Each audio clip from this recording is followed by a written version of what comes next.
Hello everyone. The H.B. Kapadia group of schools, in collaboration with GSTV, is presenting a very informative and innovative program, Paas Thawanu Panchamrut. In accordance with this, I, Mrs. Dipali Mehta, am here to present an insight into my subject, Business Administration. In the first two episodes, we have already discussed the blueprint and the paper pattern, as well as we have also seen certain tips for writing. If you write these three sections perfectly, you have already won the battle. Half begun is well done. So here already you have completed A, B and C. Let's move today with certain tips for section D and E.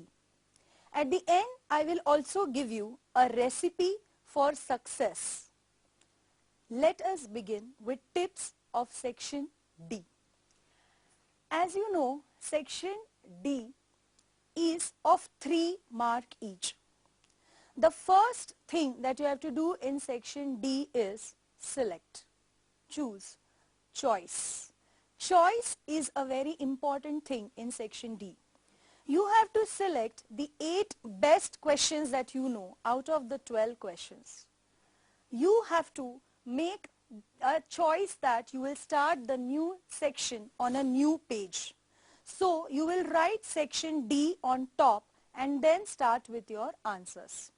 Again, write the question number clearly. Always write the introduction and then begin your answer. My first tip is, after you remember to start new section on new page and after you mention question numbers, you must always write answer in points. If you observe the last sample papers, they clearly expect the number of points and mention it. For example, they will say write any 6 characteristics of management or explain in detail any 6 steps in the process of marketing. If they are very clear, you don't try to spend extra time and waste your time, otherwise section E will not be complete.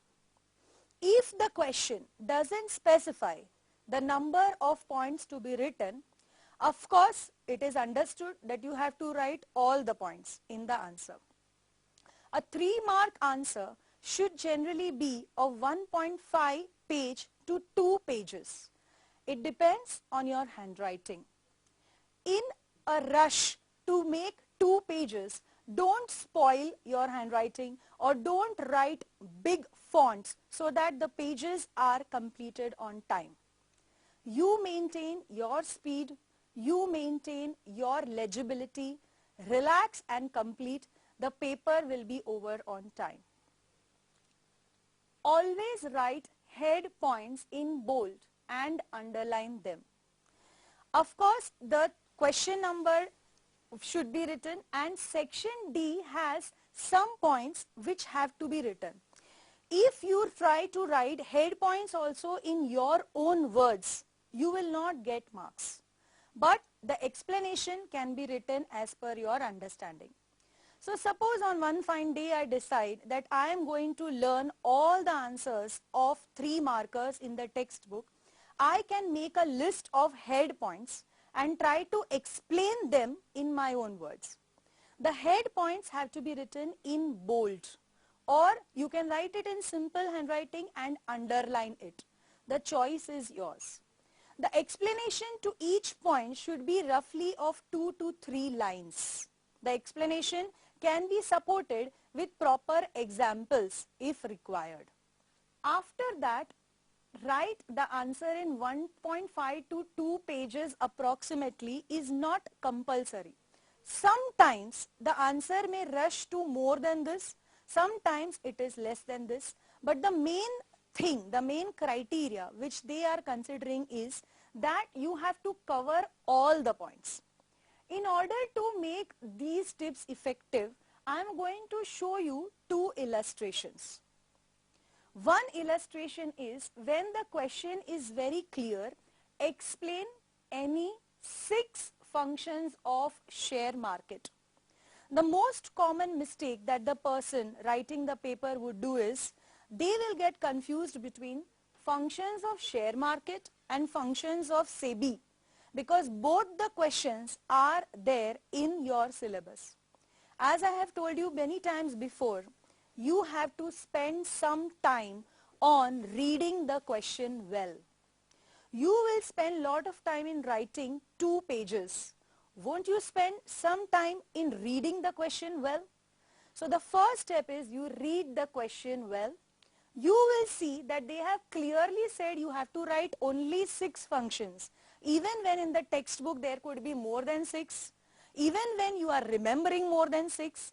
Don't try to show your extra knowledge by writing more points here. Otherwise you will fall short of time in the next question. So how I will write this answer? I may begin with the functions of share market are as follows. Then I will number the points. Now what is the common mistake again? This numbering is done here in the main column many times.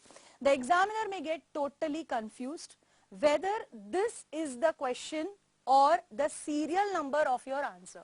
Whether it is the question number or whether the serial number of the answer. What you need to do is, don't write anything in the main column. You can make an inner margin, number the 6 points, write the headings as per the textbook. Is the order of points essential? No.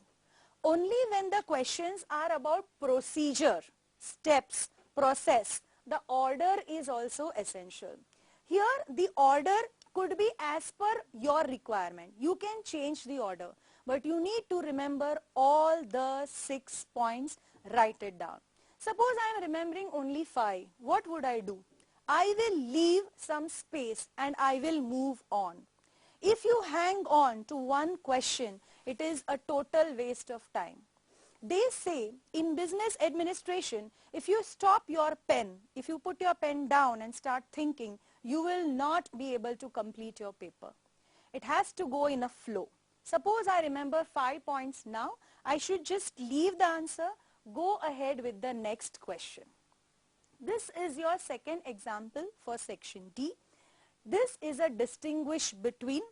A very important thing to remember is you have to make 4 columns in distinguish between, not 2 columns. And distinguish between always has to be in a columnar form.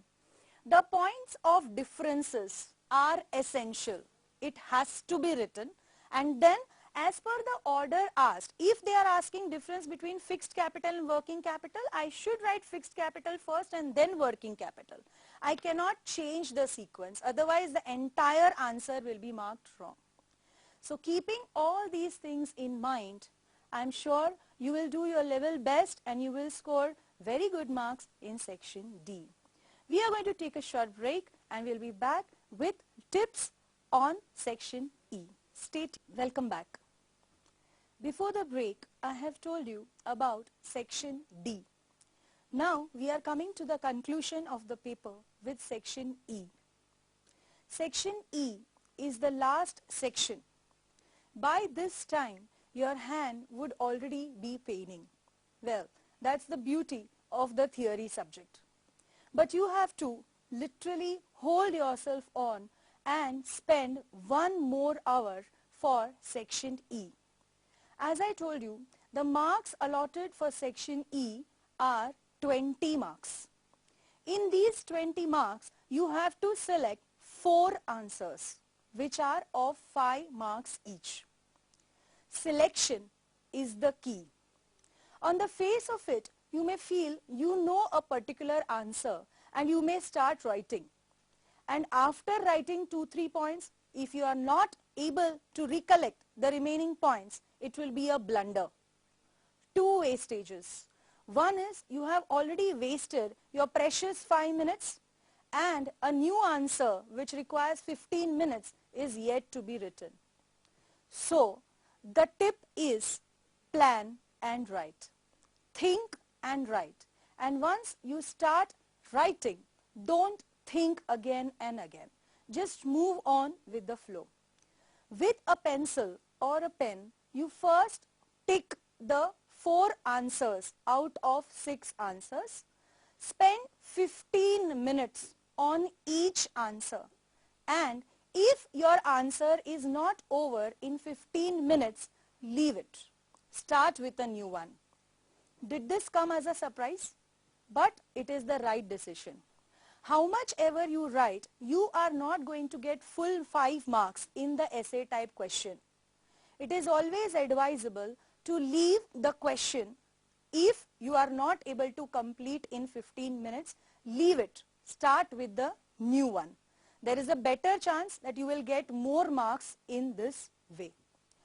When you start section E, select the answer, start writing on the top on a new page, section E. Write the correct question number and be mindful of time. Spend 15 minutes on each answer. That's it. Move on. Next is minimum 2.5 to 3 pages are required. If I would be at your place, I would focus more on covering all the points rather than filling up the pages. Many people fill many pages, but they may get less marks. If you write the correct points, even if they are less in number, there is a better chance that you will score more. Anyways, the explanation and the head points and the complete answer would definitely be of around 3 pages. The third tip is always write introduction. Generally, the question will include the introduction. I will give you one example. What is planning? Explain the important characteristics of planning. So, obviously you will be writing what is planning. Suppose the question doesn't say this, still I would say you should write the first sentence about the topic. Take another example. Explain the process of marketing management for 5 marks. Still, you should write what is marketing management and then start with your answer. So definitely write the introduction. If possible, if you remember the name of some management expert, write his definition. For example, if you remember, according to Bill Gates, planning is the task of choosing. That would create a totally different impression. Write the meaning, write the definition, leave a line, then start with your answer. For example, when you write the definition, you leave a line and then you start. The characteristics of planning are as follows. Again, write the answer point-wise. The points should be in the inner column and not in the main column. After that, always draw diagrams wherever required. A very common question is Maslow's need hierarchy theory. Even if they do not ask the diagram, it is understood that you will draw the pyramid, you will show all the 5 needs and you will label it and then you will write the entire explanation. Certain things are just understood. They may not be written expressly. The answer has only 5 points, but with the help of diagram, it becomes a nice answer of around 3 pages. Always support your explanation with examples to lengthen the explanation. Along with this, a very common mistake that people make in section E is they don't have legible handwriting.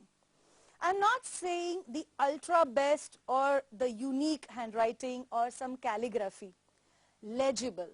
Legible means readable. You are in such a hurry to complete the paper that your handwriting with section E will not at all match with section A and B. Please do not make this mistake. You have to keep your mind very calm and complete the race. You have to finish the race properly. It's like a cherry on the top. If the entire cake is beautiful, but then if the topping is not that good, it will not be attractive. So you need to maintain that handwriting. I'll give you a very useful tip which is useful in most of the theory subject. Please make shortcuts for memorizing. The syllabus is so vast, as they say, 12 chapters. 12 chapters with so many 3 markers, 5 markers, we can always make some shortcuts. I will give you one example. Suppose I have to remember these activities of Henry Fayol. There are basically 6 activities: technical, commercial, financial, safety, accounting and management. I may not be able to remember in the exam stress, but suppose I have made a keyword, take care, friend Sam. TCFSAM. Suppose even if you miss one word, it's fine. Out of 6, you remember at least 5. So I will remember take care, friend Sam, and I will be able to say T is technical, C is commercial, F is financial, S is safety, A is accounting, and M is management. Another important thing is head points should be in textbook language. You cannot make your own answers. When students write economics, they don't frame their answers. But here, generally, they frame their own head points. Head points should be in textbook language. Explanation should be in your own words. Write the points. Always write the answer in points. Make it bold. Don't jumble up the points. One last thing I want to state here is, many a times there are questions for explanation. Like planning and controlling are 2 sides of the same coin. Or you may have a question like, what is the father of controlling? So planning is the father of controlling. When all such questions are there, you have to write textbook language and complete the paper on time. I hope these tips of section E prove to be useful to you. Now we will share a recipe for success in business administration, but after a break. Stay tuned. So we are nearing to the conclusion of our journey to score more marks in business administration. I have already told you for every section what are the challenges or the strengths that are available with you. I hope with my advice you will always withstand the challenges and enhance your strengths. Here I am going to provide with you an extraordinary recipe for success. Even while making a simple cup of tea, the right ingredients are required in the right proportion. If you put more of milk, the tea is not going to taste very good. And same applies for less sugar also. More or less, certain ingredients are a recipe for sure success. I am not saying overnight you will develop into a masterpiece. But life is a journey and we all are a part of it. Here, I am going to share a secret recipe for success which I have been following over the years to enhance my marks in all the subjects. You have to go stepwise, and the keyword, the acronym for my recipe is clap. A clap which is going to help you to have lots of claps from the audience. The clap is C stands for clarity, L stands for learning, A stands for always practice, and P stands for presentation. Clarity. Once you have clarity, things become clear. Even a very well-trained driver cannot drive on a foggy road because the road is not clear. Once you develop conceptual clarity, you will be able to get an idea about the subject. You already know a lot about marketing in marketing management. You already know a lot about consumer in consumer protection. You already know a lot about business environment in the chapter business environment. So my point is, in case you get an idea about the concept, for example, planning, you have been planning since years, but unknowingly. The only thing is that concept of planning has to be now applied in this theory subject. You have to just fit in the theory in this particular subject. So the first thing in clarity is you should have an idea about the concept. Secondly, if you do not have the idea, read. Read from the textbook. Read again and again from the textbook. As I always say, the textbook is the Bible. do not underestimate the power of textbook and run behind notes. The textbook is self-explanatory. You can also take the help of internet if the textbook is insufficient for you. You should take guidance from teachers whenever possible. In the present days of online study, you can take online advice and you can also take help of your friends. Do not be surprised. If you are not that good in theory subject, maybe your friend is good at it. Maybe you are good in accounts and statistics and you can help your friends. So that is how you can help each other and develop more and more clarity towards the topic and the subject. Finally, you can learn from many practical examples around you. Share market is so common these days. Your parents may be involved in share market. You can learn a lot about the chapter financial market by merely observing someone operating a demat account. So that is my first acronym, clap and clarity. Clarity ke baad, there is the second point, learning. All four need to go hand in hand. Many people know a lot of things, but they are not learning it again and again. Learning, self-learning is a very good tip. You have to learn on your own by making notes.